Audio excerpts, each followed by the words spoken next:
Hello दोस्तों, मैं ओम प्रकाश प्रगति IAS में एक बार फिर से आप लोग का स्वागत करता हूं। दोस्तों, आज हम एक बार फिर से एक करेंट अफेयर का मुद्दा लेकर आए हैं। अभी हाल ही में सुप्रीम कोर्ट ने अनुच्छेद 142(1) का प्रयोग किया है और ये किस मामले में किया है यही आज हम लोग समझेंगे कि आर्टिकल 142(1) का प्रयोग किस मामले में किया गया है और आर्टिकल 142(1) के तहत सुप्रीम कोर्ट को कौन सा अधिकार प्राप्त है। इन्हीं सब चीजों के बारे में आज हम लोग चर्चा करेंगे। पिछले दो सीरीज जो हम करंट अफेयर का दो वीडियो डाले हैं उसमें आप लोग का बहुत अच्छा रिस्पांस रहा।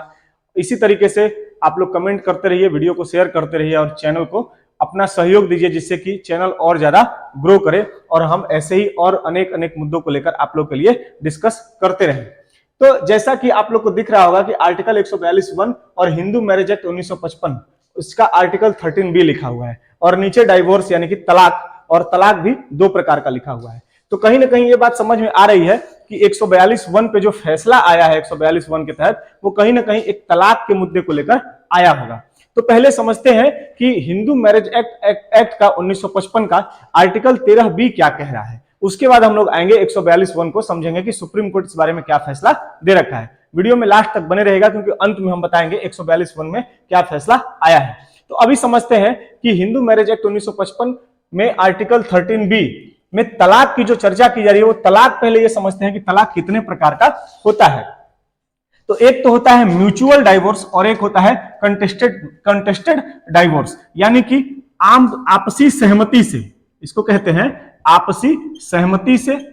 और इसको कहते हैं आपसी सहमति के बिना,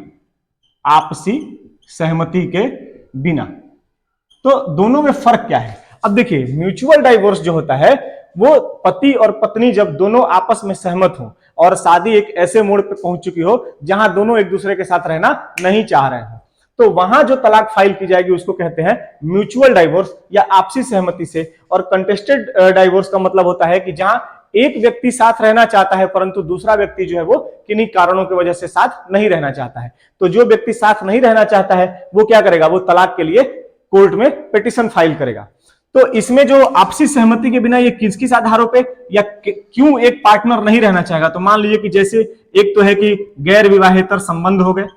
अन्य जैसे शादीशुदा है और शादीशुदा के अलावे भी किसी के साथ संबंध स्थापित हो रहा हो, दूसरा है कि उसको धोखा दिया जा रहा हो, तीसरा है उसके साथ डोमेस्टिक वायलेंस किया जा रहा हो,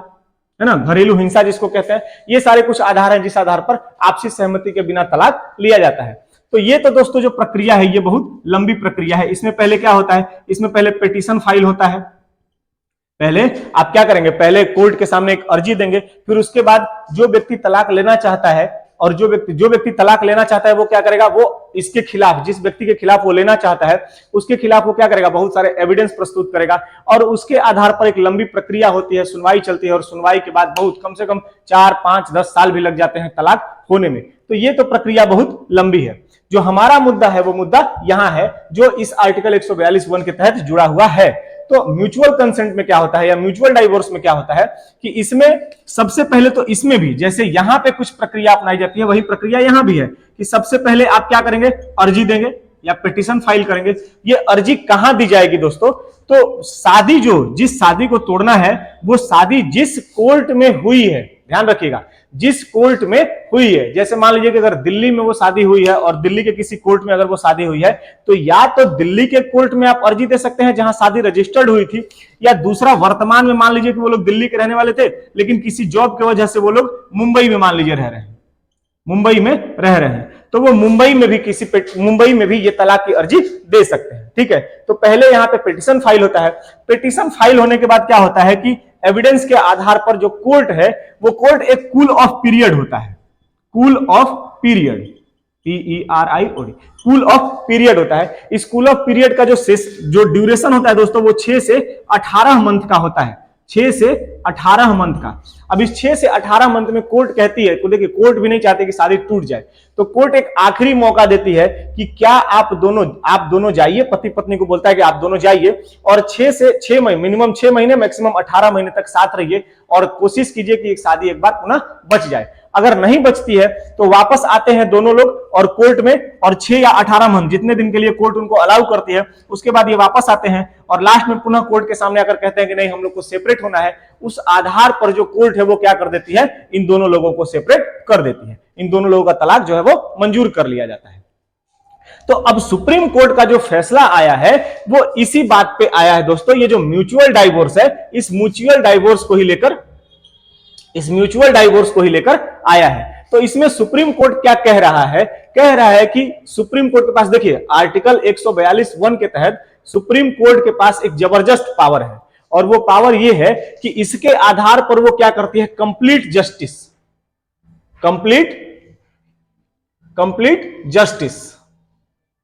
इसका मतलब है पूर्णतः न्याय।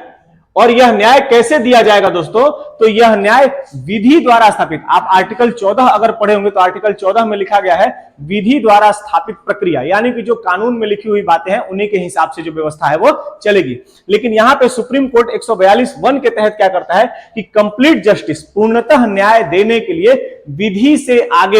से एक कदम आगे भी जा सकता है। जो कानून में, जो लॉ में लिखा गया है, उस लॉ से एक कदम आगे बढ़कर अपने फैसले दे सकता है। और इसी आधार पर जो सुप्रीम कोर्ट है वो क्या कह रहा है कि ये फैसला, इस बात में म्यूचुअल डाइवोर्स में सुप्रीम कोर्ट ये बात स्वीकार कर रहा है कि अगर मान लीजिए कि जरूरी नहीं है कि कभी कभी शादियां क्या होती हैं कि ऐसे मोड़ पे पहुंच चुकी होती हैं जहां एक दिन भी रहना अब गवारा नहीं है, एक दिन भी वो एक साथ नहीं रह सकते हैं, और बताइए यहां से 6 से 18 महीने का मामला आ गया है। तो सुप्रीम कोर्ट कह रहा है कि अगर शादी एक ऐसे मोड़ पर पहुंच चुकी है जहां उसको अब एक दिन भी दोनों एक साथ नहीं रह सकते हैं, तो जो कूल ऑफ पीरियड जो है वो कानून में लिखा हुआ है 6 से 18 महीने का, सुप्रीम कोर्ट जो है वो कह रही है कि इस 6 से 18 महीने के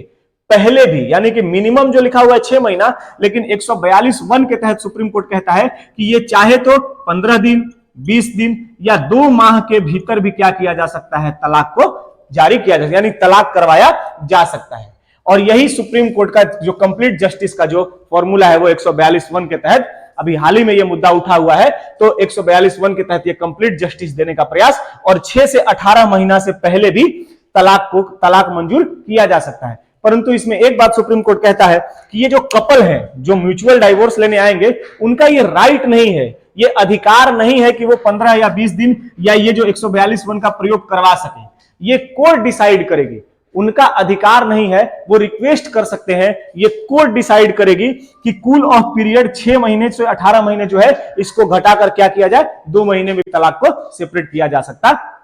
है। ऐसा इसलिए आया, देखिए अब ये बात ये है कि ऐसा मुद्दा उठा क्यों है, ऐसा मुद्दा इसलिए उठा है दोस्तों कि धीरे धीरे जो भारत है पिछले 2 दशक में क्या देखा जा रहा है, अभी उतने बड़े मुद्दे जैसे पश्चिमी देशों में है उस तरीके से भारत में तो तलाक का मुद्दा नहीं आ रहा है, लेकिन पिछले 2 दशक में जो तलाक लेने की प्रवृत्ति है वो 1.1% के रेट से आगे बढ़ती जा रही है पिछले 2 दशक में। और कहा तो ये जा रहा है, मतलब एक आंकड़ा जो है वो कह रहा है कि 1.1% के रेशियो से बढ़ रहा है, परंतु अगर ये देखिए, और ये शहरी क्षेत्रों में ज्यादा है, ग्रामीण क्षेत्रों में कम है दोस्तों। परंतु अगर इसको वास्तविक स्तर पर, अगर जमीनी स्तर पर आप जाके देखेंगे तो बहुत सारे ऐसे केस हैं, खासकर ग्रामीण क्षेत्रों में बहुत सारे ऐसे केस हैं जो रजिस्टर्ड ही नहीं होते हैं। तो एक अनुमान तो ये लगाया जा रहा है कि अगर एक्चुअल डाटा देखा जाएगा तो ये जो आज मान लीजिए कि अगर मान लीजिए कि 100 तलाक अगर हो रहे हैं वर्तमान में, अगर 1 वर्ष में, तो ये आंकड़ा लगाया जा रहा है कि इसका 3 गुना हो सकता है। अगर वास्तविक इसको रिपोर्ट किया जाए खासकर ग्रामीण क्षेत्रों में, तो ये 3 गुना से ज्यादा हो सकता है। जैसे मान लीजिए कि अब ग्रामीण क्षेत्रों में जो रिपोर्ट नहीं होते वो कैसे होते हैं, जैसे मान लीजिए कि कोई लोग, कुछ बाहर लोग कमाने जाते हैं और वहीं पे अपनी पत्नी को छोड़ के वहीं पे रह गए, तो वो केस रजिस्टर्ड होता ही नहीं है, चुपचाप शांति से पत्नी भी चुपचाप अपने घर में पड़ी और जो व्यक्ति है वो बाहर रह रहा है, तो वो भी एक तरीके का तलाक ही है, लेकिन उसको रजिस्टर्ड नहीं किया जा रहा है। तो ये समस्या जो है वो तलाक लेने की भारत में वो बढ़ती जा रही है। इस वजह से सुप्रीम कोर्ट का ये फैसला जो है वो बहुत महत्वपूर्ण है। तो ये था एक हमारा आज करंट अफेयर का एक टॉपिक, जिसमें हम लोग आर्टिकल 142(1) डिस्कस किए जो सुप्रीम कोर्ट से संबंधित है, और उसके साथ हिंदू मैरिज एक्ट 1955 के आर्टिकल 13B को डिस्कस किए, जिसमें तलाक की चर्चा की गई है। 2 प्रकार की तलाक है। तो आप लोग कमेंट करके बताइएगा कि ये वीडियो कैसा लगा, आप लोग के लिए बहुत मददगार साबित होगा, खासकर जो यूपीएससी की तैयारी कर रहे हैं उनके लिए सोसाइटी सेक्शन में और सोसाइटी में परिवार से संबंधित जो मुद्दे हैं उनमें ये मुद्दा बहुत जबरदस्त आप लोग के लिए हम प्रस्तुत किए। कमेंट करके बताइएगा कैसा लगा, और अगर पसंद आएगा तो चैनल को सब्सक्राइब कीजिएगा, शेयर कीजिएगा, लाइक कीजिएगा दोस्तों, ताकि जोश बना रहे और ऐसे वीडियो निरंतर आप लोग के लिए हम लाते रहें। इस डिस्कशन के लिए थैंक यू।